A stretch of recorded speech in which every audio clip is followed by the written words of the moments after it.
मंदोदरी लंका के राजा रावण की पत्नी थी। लेकिन क्या आप जानते हैं राम के हाथों रावण के मारे जाने के बाद मंदोदरी का क्या हुआ? क्या आपको पता है रावण ने मंदोदरी से बलपूर्वक विवाह किया था? आइए जानते हैं इसके पीछे की कहानी। नमस्कार दोस्तों, आपका एक बार फिर से स्वागत है ऑनलाइन दर्शन यूट्यूब चैनल पर। एक बार फिर हम आपके लिए एक और रहस्यमय वीडियो लेकर आपके सामने उपस्थित हैं। अगर आपने अभी तक हमारे यूट्यूब चैनल को सब्सक्राइब नहीं किया है तो ज़रूर करें इसी तरह की रहस्यमय वीडियो देखने के लिए। चलिए वीडियो को शुरू करते हैं। धर्मग्रंथ रामायण के अनुसार लंका के राजा रावण की भगवान राम से युद्ध में हार हुई और उसकी मृत्यु हो गई। रावण की मौत के बाद लंका में चल रहा युद्ध समाप्त हो गया। युद्ध के बाद राम, लक्ष्मण और सीता के बारे में हर किसी को जानने की इच्छा रही, लेकिन युद्ध के बाद रावण की पत्नी मंदोदरी का क्या हुआ शायद ही कोई जान पाया और बहुत कम ही लोग इसके बारे में जानने की कोशिश करते हैं। मंदोदरी के बारे में आपको बताएं उससे पहले हम आपको मंदोदरी के जीवन के बारे में बताते हैं। हिंदू पुराण में एक कथा के अनुसार मथुरा नामक एक अप्सरा थी जो माता पार्वती को बहुत चाहती थी। एक दिन मथुरा माता पार्वती से मिलने कैलाश पर्वत पर पहुंच गई, लेकिन माता पार्वती वहां नहीं थी।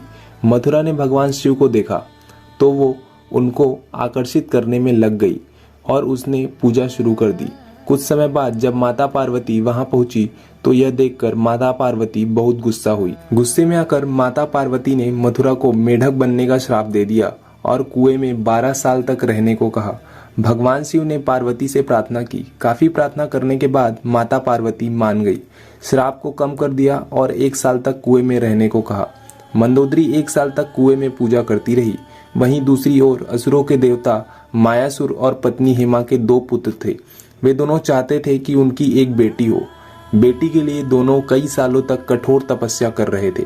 इसी दौरान 1 साल बाद मथुरा कुएं से असली रूप में बाहर आई और मदद के लिए पुकारने लगी। मथुरा की आवाज सुनकर मायासुर ने पूजा समाप्त की और मथुरा को गोद में उठाया। मायासुर ने इस लड़की का नाम मंदोदरी रखा। और कुछ सालों बाद रावण एक बार मायासुर से मिलने गया। रावण ने मायासुर की बेटी मंदोदरी को देखा और वह मंत्रमुग्ध हो गया। रावण ने मायासुर से कहा कि उसे मंदोदरी पसंद है और वह मंदोदरी से विवाह करना चाहता है। मायासुर ने मना कर दिया तो रावण ने जबरदस्ती मंदोदरी से विवाह कर लिया। विवाह के बाद दोनों के 3 पुत्र हुए।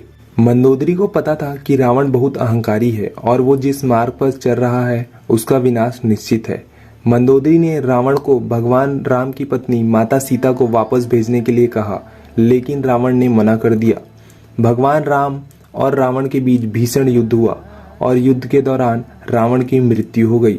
रावण के मरने के बाद मंदोदरी युद्ध भूमि पर गई और रावण के विनाश को देखकर अत्यंत दुखी हुई। भगवान राम ने लंका का राजपाट विभीषण को सौंप दिया। रामायण के अनुसार भगवान राम ने मंदोदरी को सुझाव दिया कि वह विभीषण से विवाह कर ले। भगवान राम ने कहा कि वो अब लंका की महारानी है। यह कहकर भगवान राम अयोध्या वापस लौट गए और फिर कहा जाता है कि उसके बाद मंदोदरी ने खुद को महल में कैद कर लिया। काफी समय तक मंदोदरी ने किसी से कोई संपर्क नहीं रखा। काफी लंबे समय के बाद वह पुनः अपने महल से निकली और विभीषण से विवाह करने को तैयार हुई और फिर उसके बाद विभीषण और मंदोदरी का विवाह हुआ। इस वीडियो को अंत तक देखने के लिए आपका बहुत बहुत धन्यवाद। इस वीडियो के बारे में अपनी राय कमेंट बॉक्स पर जरूर बताएं और इस वीडियो को ज़्यादा से ज़्यादा लोगों से शेयर करें ताकि ज़्यादा से ज़्यादा लोग इस रहस्य को जान सकें। और अगर आप भी बुरी शक्तियों से परेशान हैं तो हमारे कष्टभंजन हनुमान मंदिर, मेहंदीपुर बालाजी हनुमान मंदिर वाले वीडियो को देखना ना भूलें।